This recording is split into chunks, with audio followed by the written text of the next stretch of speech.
My husband, Chris, had 12 inches of intestine removed 2 days after college graduation. Crohn's disease. We worried about our 4 kids since before they were born, that they would inherit that lovely little gift. But it still took me 10 years to start really getting it right to protect them.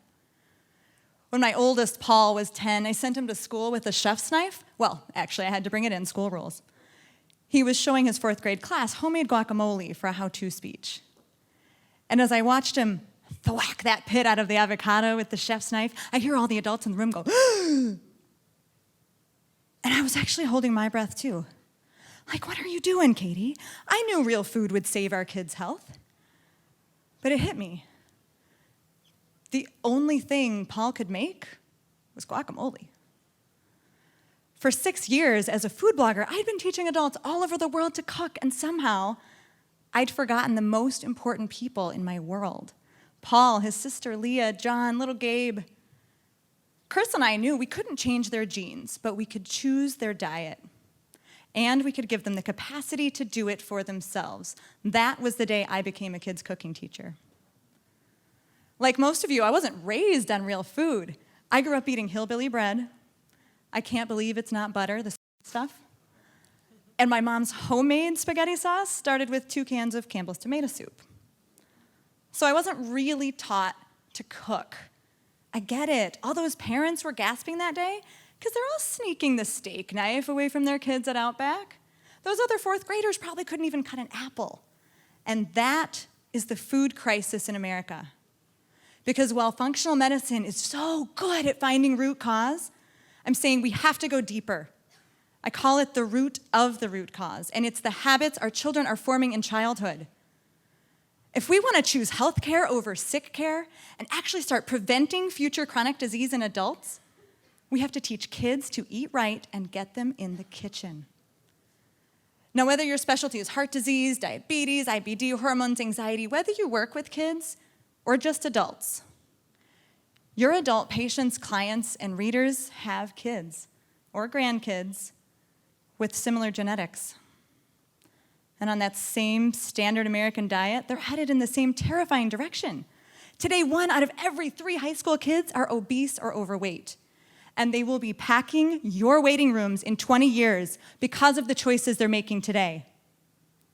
We know obesity leads to type 2 diabetes, up 30% in children in the last 10 years. Same 10 years, depression, up 40% in children. If we believe food is medicine, we have to stop waiting for a diagnosis before we do something about it. It's time for functional medicine to expand the mission of treating the whole person into nourishing the whole family, because kids' diets are the real root of all your root causes. You know how hard it is to get your patients, your adult patients, to stick to a grain-free or a plant-based or a fasting-mimicking diet, right? But what parents often won't do for themselves, they will do for their kids.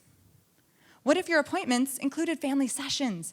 You're telling the kids, Mommy and Daddy need to eat this way because so they don't hurt, so that they can have enough energy to take care of you, and you would need to eat this way too, and here's why. What will be said in 50 years that sets functional medicine apart from the allopathic model? It's going to be us coming together as a community and not only focusing on fixing those sick people, but truly on lifting up the health of this American culture. Teaching kids to cook really works. Dr. Hyman's Ultra Wellness Center integrates my cooking class, Kids Cook Real Food, in their pediatric resource kits because they know getting kids involved in cooking makes a real difference in their healing. In my own family, my kids cook dinner every Sunday. And a couple of months ago, I came home from volunteering. My daughter Leah greets me at the door like, Mom, we didn't even know what we were doing, and we didn't have a recipe, and we just made some homemade sausage and put some peppers and onions in a pan, and we made up breakfast burritos, and everybody loved them, but Mom, there's none left for you. Isn't that our goal? To have none left. None left in our waiting rooms, none left on our waiting lists. If I have my way, the future of functional medicine is no patients battling chronic disease left for any of us in this room because we got to the root of the root cause and helped kids cook real food.